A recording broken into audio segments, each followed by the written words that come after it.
और पेरेंट्स के लिए क्या? पेरेंट्स को और एक्सप्लोर करना पड़ेगा। मैं थोड़ा ब्लंट बोलूं जिससे हो सकता है कुछ लोग नाराज हो, बट पेरेंट को ये जज करना चाहिए कि जो संस्थाएं खुली हैं मार्केट में वो उनके लिए खुली हैं या संस्थाओं ने अपने लिए खोला है संस्था। ठीक है, मैं भी एक संस्था खोला हूँ तो मैं भी उसी में आता हूँ कि अगर मैं पैसे कमाने के लिए संस्था खोला हूँ, केवल पैसे कमाने के लिए, तो मैं आपके लिए राइट नहीं हूँ, आपके लिए मैं सर्विस नहीं दे पाऊँगा। ठीक है, क्योंकि ये जो भी इंटरेक्शन होना चाहिए वो गिव एंड टेक होना चाहिए। मतलब मैं कुछ लूँ तो मैं आपको कुछ दूँ। ठीक है, अब बहुत सारी संस्थाएं यहाँ पे हैं जहाँ पे स्कूल के अंदर रेगुलर टीचर्स नहीं हैं। बहुत सारी संस्थाएं ऐसा हैं जिनके अंदर ओवरऑल डेवलपमेंट के लिए पूरा इंफ्रास्ट्रक्चर नहीं है बच्चों का। ठीक है, तो उन संस्थाओं में बच्चे टीचर्स को पेरेंट्स को जाने से बचना चाहिए, नंबर 1। नंबर 2, बच्चों के साथ ओवर डूइंग नहीं होनी चाहिए। सुबह 7 से रात के 8 बजे तक वो मशीन की तरह अगर काम करेगा बच्चा तो वो जल्दी गिव अप करेगा। ठीक है ना, तो बच्चे को और पेरेंट को समझना चाहिए कि there are 3 type of workers in the society. हम बच्चे को किस तरह का बनाना चाहते हैं। एक होता है जो समय से आता है और समय से जाता है। ठीक है ना,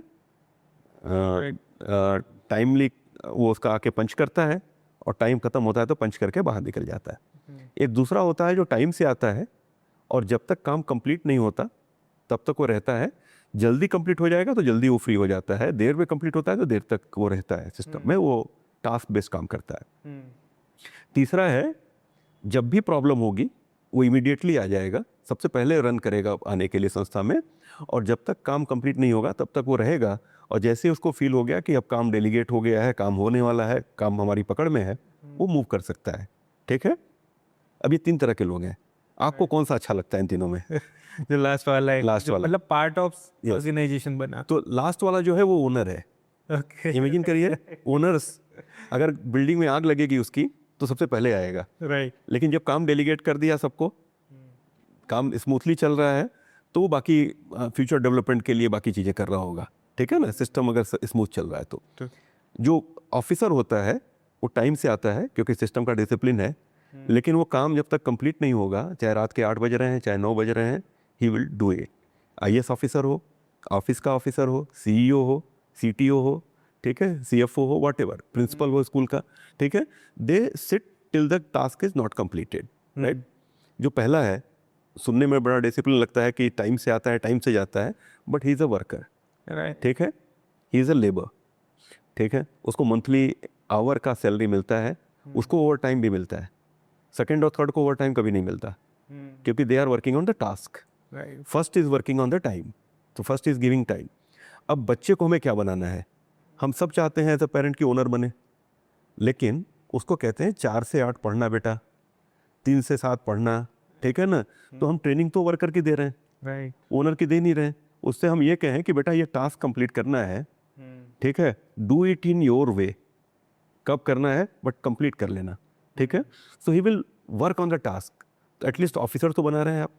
ठीक है, तो ऑफिसर बनाएंगे तो ओनर बनेगा बाद में, लेकिन अगर आप उसको वर्कर बना रहे हैं, ठीक है, और वो आपके लिए पढ़ना शुरू कर देता है।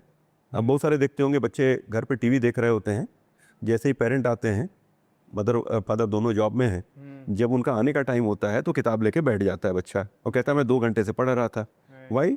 ही is satisfying his parent that I am working, I am studying. He is not satisfying his own appetite कि मुझे ये टास्क करना है। राइट। राइट, तो वो बच्चा नेचुरली किसी भी समय गिव अप करेगा, कभी भी सेटिस्फाइड नहीं रहेगा अपनी लाइफ से। ठीक है, बहुत सारे इंजीनियर्स हैं, डॉक्टर्स हैं जो हैप्पी नहीं हैं क्योंकि उनको मज़ा नहीं आ रहा, उनको लगा टास्क नहीं कर रहा हूँ मैं टाइम बेस्ड जॉब कर रहा हूँ, रूटीन जॉब कर रहा हूँ। और धीरे पहले उनको लगता था ओनर बने हैं, धीरे धीरे उनको स्लेवरी की वो आने लगती है, फिर लगता है कि मैं छोड़ ही नहीं सकता इस काम को। ठीक है, क्योंकि जैसे मैं छोड़ूंगा मेरी रेवेन्यू खत्म हो जाएगी, तो वो डर के मारे काम कर रहे हैं, उस दिन से उनको मज़ा आना बंद हो जाता है। राइट। तो हमारे बच्चों को पेरेंट्स को पहले सोचना पड़ेगा कि हमें बनाना क्या है बच्चे को। ठीक है, और वो बनाने के लिए ओनरशिप चाहिए।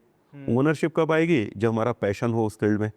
तो पैशन जानने के लिए आपको थोड़ा सा बच्चे के साथ या तो कम्युनिकेट कीजिए। भाई हमारे साइकोमेट्रिक टेस्ट के पहले भी तो तरीके थे, ठीक है। साइकोमेट्रिक टेस्ट आया उसके बाद भी ज़रूरत पड़ी इसकी, ऐसी नहीं है। साइकोमेट्रिक टेस्ट के पहले पेरेंट्स बच्चे को बहुत बातें करते थे, बहुत सारे घरों में लेके जाते थे, बच्चे रिलेटिव्स के यहाँ जाते थे, बहुत सारे और जगह जाते थे। आज वो सब बंद हो गया, रिलेटिव्स के यहाँ जाना बंद हो गया है। ठीक है। जब फ़ोन पे बात करोगे रिलेटिव से तो अच्छी अच्छी चीज़ें ही बताएगा। ठीक है। अपनी प्रॉब्लम उसकी आपने उसको साइट किया ही नहीं राइट। कि वो सुबह ऑफिस जा रहा है तो कितने चेहरे पे क्या टेंशन है, शाम को लौट के आ रहा है तो क्या खुशियाँ हैं या टेंशन है, किस तरह से वो मैनेज कर रहा है। आपने तो सुनी सुनाई बातें की। ठीक है। तो अब इसलिए कोई नया एक्सपर्ट की ज़रूरत पड़ने लगी लोगों को, तो हम लोगों ने साइकोमेट्रिक टेस्ट बना करके बच्चों को देना शुरू किया। ठीक है। अदरवाइज़ तो हमारे यहाँ हिंदुस्तान का सिस्टम था। आपको मैं एक बहुत सरप्राइजिंग इंसिडेंट बताऊं, मतलब सरप्राइजिंग क्या, सबको पता है। द्रोणाचार्य के पास 5 बच्चे गए एक ही परिवार के। ठीक है। 5 पांडव। ठीक है। द्रोणाचार्य ने 5 को अलग अलग ट्रेनिंग दी। ठीक है। एक धर्मराज बन गए, एक गदाधारी बन गए, एक अर्जुन बन गए। ठीक है। अर्जुन को अगर हम धर्मराज की ट्रेनिंग देते, ठीक है, आज इमेजिन हम नहीं कर पा रहे हैं क्योंकि अब क्लियर कट पर्सनालिटी दिख रही है। राइट। तो क्या उस समय द्रोणाचार्य ने ये जजमेंट कैसे किया होगा। ठीक है। तो हमारे पास पुराने समय में एक सिस्टम था।